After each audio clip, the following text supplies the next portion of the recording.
Good afternoon, ladies and gentlemen. Welcome to Online Offline, and this is actually a forum which is set up by bloggers to facilitate dialogue and debates among Singaporeans and those who actually live in Singapore.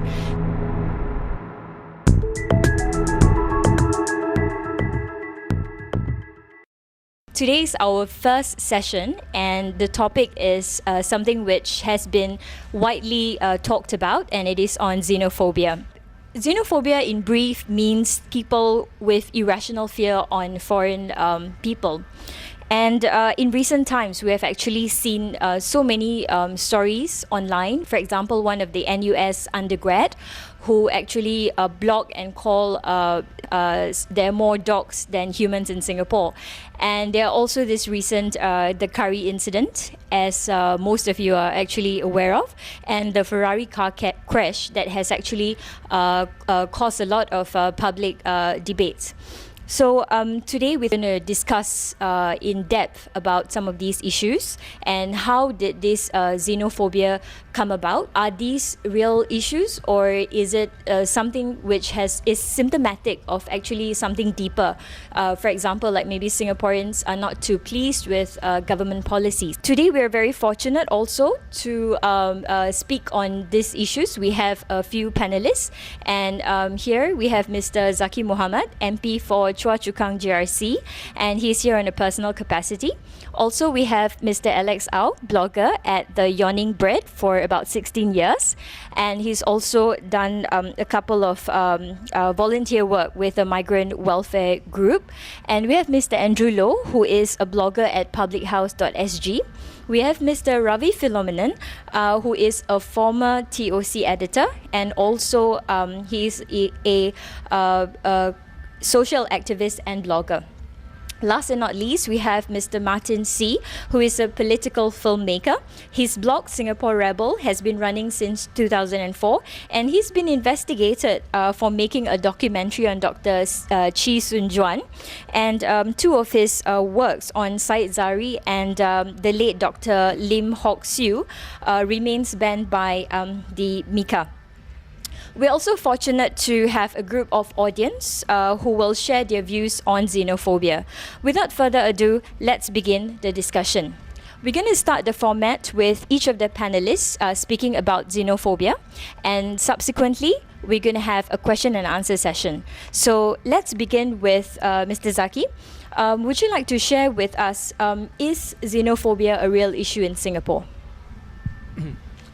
No, I was actually quite heartened when the when the members of the blogging community came forward and asked whether this was a pertinent topic that we should cover, and whether I would want to be part of it. And I thought it was certainly interesting and something that's very relevant in today's context, especially one.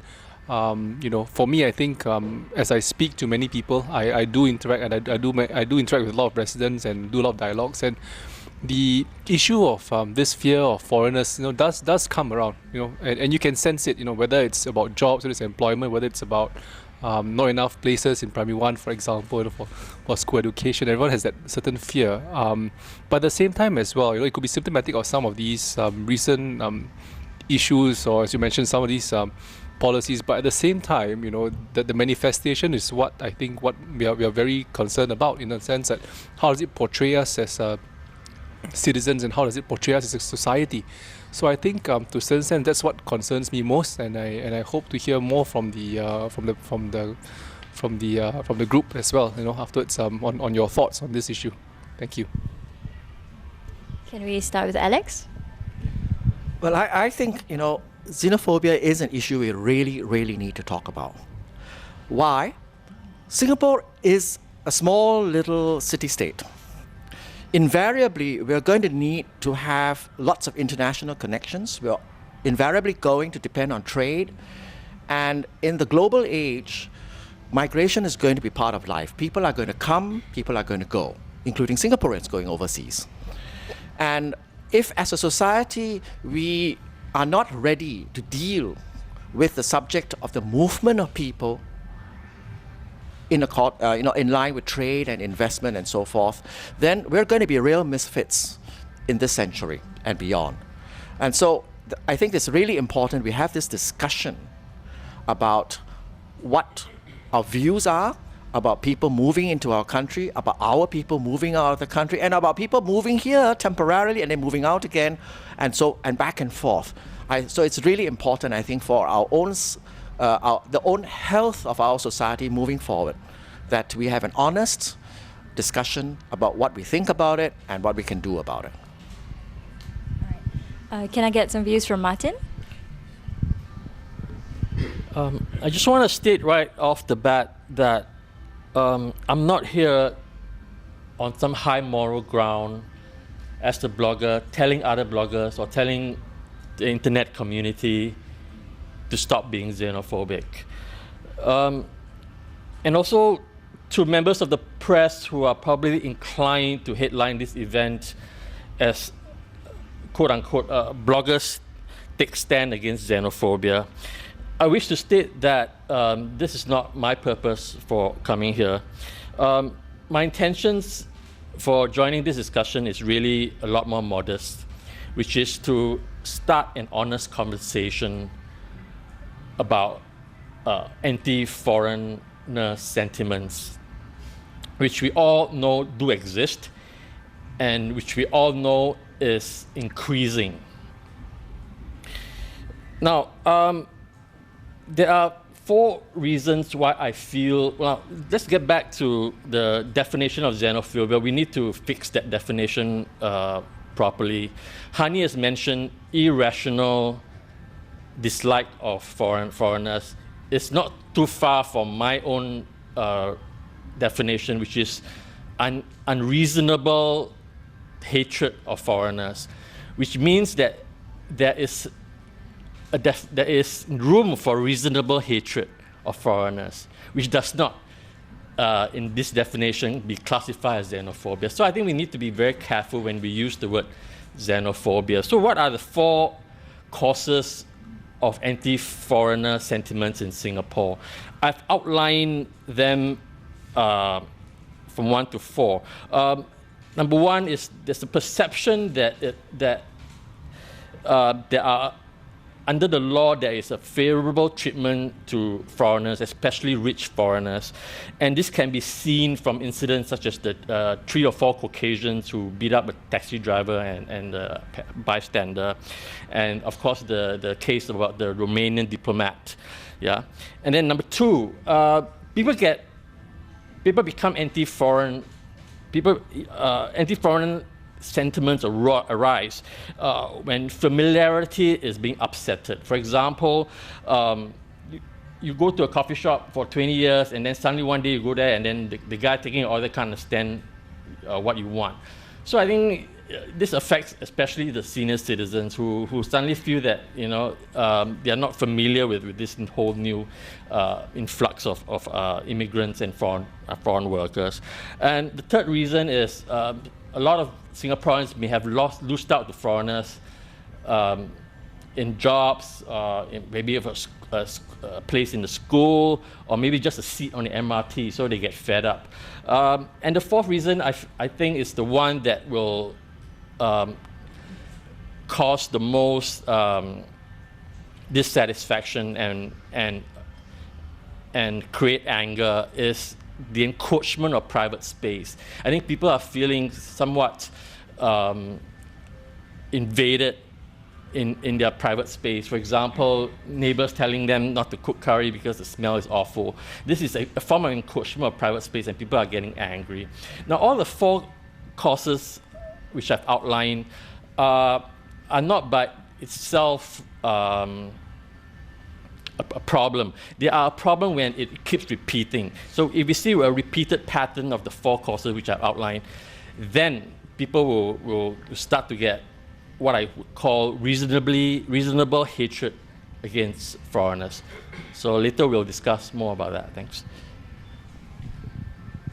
And would you like to add to that, perhaps, Andrew? Yeah. I agree with Martin, and also at the same time, just about this forum itself, it's not an anti-xenophobia movement, okay? And I hope the media will not paint it as such. It's just a discussion on the issues.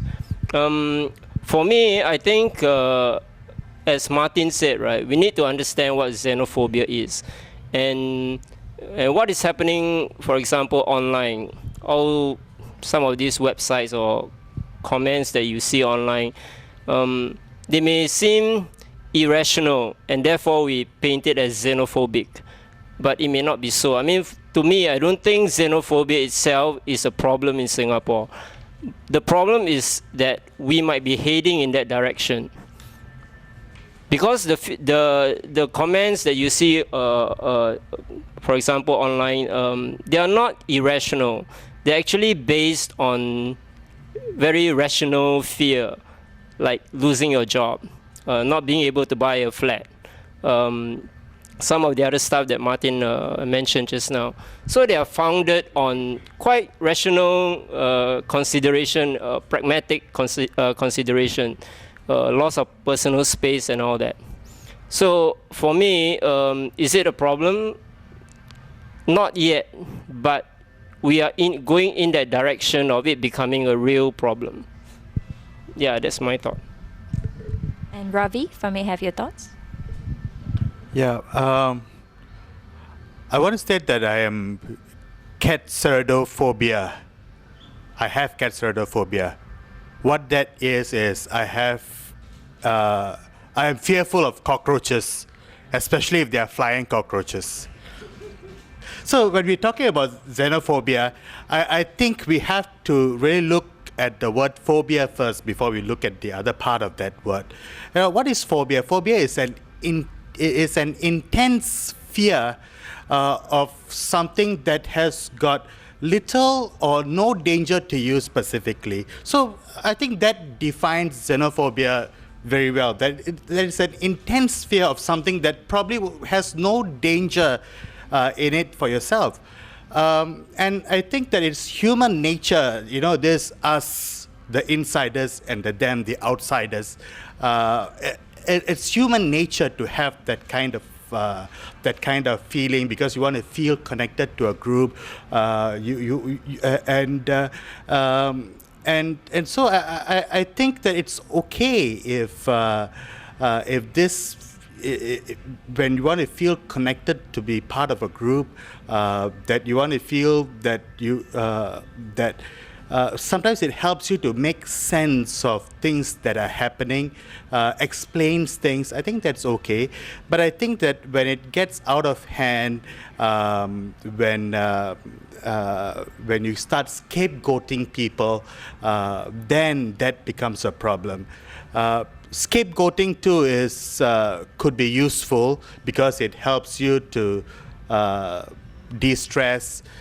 It may help you to make sense of some misfortune that may have happened, but scapegoating becomes bad when the intention is to hurt someone. Are we there yet as a xenophobic nation? I think not yet. But my fear really is that unless we start talking about these issues, unless we have a real dialogue on this issue, then there's a real danger that we may go in that direction. And that's the whole purpose of this discussion, actually. Okay, wait a minute. I think we are beginning to pussyfoot around the subject. I'm not comfortable with us trying to take the position that this is not an anti-xenophobia forum. I find it very strange that we're going to even leave open the door that we can be pro-xenophobia. How can that be possible? It may well be a germane question whether or not xenophobia exists, but we can't go around and say that, oh, actually, we can talk about it, but we don't need to establish a stand that we are anti-xenophobia. It's almost like saying we can talk about racism, but never establish a stand that racism is bad. We can't. I mean, nothing wrong with saying that, okay, we may not agree whether xenophobia exists, but we can hardly go around and say, even if it does exist, we're going to talk around it and be okay about it, or justify it because there are reasons. I find it very strange, that's all. Right. Okay. Any response to Alex? Martin? Like I said, the definition of xenophobia is an irrational one. That we are against. But I'm saying, and some of the panelists are saying, there are rational dislike of foreigners. There are reasons which we may discuss. For example, the sudden influx. For example, the lack of, simple thing like the lack of hospital beds, and you constantly go there and your mother keeps losing out the hospital bed to a foreigner. These are things that we need to recognize, that people are genuinely angry. Do we then take a high moral stand and say, no, you cannot be xenophobic, we need to be nice to people. You cannot be anti-PRC or anti-Bangladeshi or whatever. No, we need to recognize that, look, the people are getting angry. Let's address it, and let's not wish it away, or let's not philosophize it away, and let's not intellectualize it away. Get to the root of the issue, which I will discuss later. What is the root of the issue? I think we will come to a common ground later on in the discussion, that we can find some kind of a common ground where we can agree upon that we need to tackle this, and there's certain root causes that we need to address and bring up and whack it. Yeah. I think, sorry, honey. I think the us and the them mentality, who perpetuates it? Why do Singaporeans have this us and them mentality? I mean, when you look at it, very often it is perpetrated by the government itself. Like, for example, a well-known website is gazetted as a political association because the government felt that website should not be influenced by foreigners. So thinking like that as well, it brings a thought into the general population that this is us, this is what we do, and it is them. That's what they do. So the context is set as such, so that the citizens have got no choice, but their thinking process is shaped in that way, us versus them. And then when it gets out of hand, then you try to control it, trying to bring some normalcy into it. So I think that's where we are at right now. Can I just interject here? Because I think they're two different topics altogether. I think on one hand, we talk about the political involvement of foreigners. I think that's something that no country wants. Political involvement from a foreign party. You don't want that because this is my country. I do this, right? But at the same time, this xenophobic experience is a totally different topic altogether. There is genuine fear. I speak to people and I know. I don't blame them for it sometimes because of the way the world has changed. We are more globalized. We have always been dependent on international trade. I can't shut my doors. I'm Singapore. And unfortunately, it's a whole different environment. And you're right earlier on by saying that a lot of it is survival. Not so much the political involvement, but really survivability. Because people are afraid of their jobs being taken. People are afraid infrastructure not sufficient. I don't have a seat on the train, for example. And these are things that I think, over the last few months, you've seen a lot of policy changes with the government as well. And I think the concern then is that, are we being too populist? That the business community are also thinking, hey, you know what, you guys are shutting your doors. I've heard, and this is also prevalent among the SME sector, especially who are very hurt by the tighter controls that we have over foreign workers. So to a certain sense, I think there is that balance that is now a bit off, but this is something that we need to bring back to normalcy. But at the same time, there may have been policies at the center of it all, but does that justify xenophobia, the irrational fear, that anti-foreigner sentiment? But like I said, and I agree with some of what some of them have said. Whether it's Alex, Martin, Ravi, Andrew, that there is some rational fear. In fact, sometimes among my parliamentary colleagues, I say it's very hard to convince, and I don't expect to convince someone who's lost his job to a foreigner. It's going to be very difficult because he's just lost his rice bowl. And I agree. In those kind of cases, we have rational fear, but to then be anti-foreigner, does that justify? Is that the makeup of society that we want to be? I think that's the question you have to ask ourselves. All right. Zaki, if I could just quickly ask you, right, in terms of, like you mentioned, infrastructure just now, And you mentioned something like, they are sort of like firefighting, to see how they can actually settle or change certain policies. Why isn't the infrastructure actually been in place first before, bringing in like, millions upon millions of people? You see, there is two things, if I have to put it simply, because one is economic, one is infrastructure. Infrastructure does not come overnight. So if you talk about MRT line, for example, a transport train, I could plan today, but it takes almost 10 years to get a train line up. So a lot of the train lines that you see today, like Circle Line that's being opened, the Northwest line, and some of the downtown line that's coming up, all they're coming up 2015, 2012, 2013. You got to backtrack, you got to go back and project. It's probably 10 years ago that we projected this. However, we cannot wait because of economic conditions, whether we have to bring in foreign investment or not. Unfortunately, in the 08-09, we were facing a financial downturn. If you notice, Singapore was probably one of those who are most stable in terms of economic, in terms of the economic state, health in that sense. And the reason was because we had to bring as much investment as we could, bring in jobs to ensure that Singaporeans have food to eat, families have food. And you look at our unemployment rate today, we are still one of the lowest in terms of unemployment among all OECD countries. But that's also because we had to bring in some of these investments, or the opportunity existed because Europe and US were down, Asia was growing. So why not Singapore be the hub? Because if I don't capitalize on it now, when an investor comes into a country, they typically stay there for 20, 30 years. There's no way I can catch it in the next 5, 10 years. They're already invested, they will not come here. So if, for example, Shell or Exxon decides to uproot out of Singapore, I lose the business forever for the next 20, 30 years. I will not see it back because they invested somewhere else, they have certain returns to come back. It will not come back. And if I lose 3,000, 5,000 jobs, that's 3,000, 5,000 families each time a company leaves. I can't live with that. If you have handled families who have lost jobs, who have had breadwinners lose jobs, it's not easy for them. So therefore, to me, I think it's always about Singaporeans' jobs, because there is a knock-on impact. But having said that, so some of these things do happen, and you can't foresee whether downturn happens or not within a 10-year time frame or 15-year time frame. But yes, there is certain impact. There are certain things that we're trying to reverse at this point. Housing is the other one. I think we're trying to do that, and I think you can see the supply coming on stream. So these are some of these things that we are trying to unwind. But I do agree, if there is certain discomfort and a lot more in your face, I mean, it's something that we are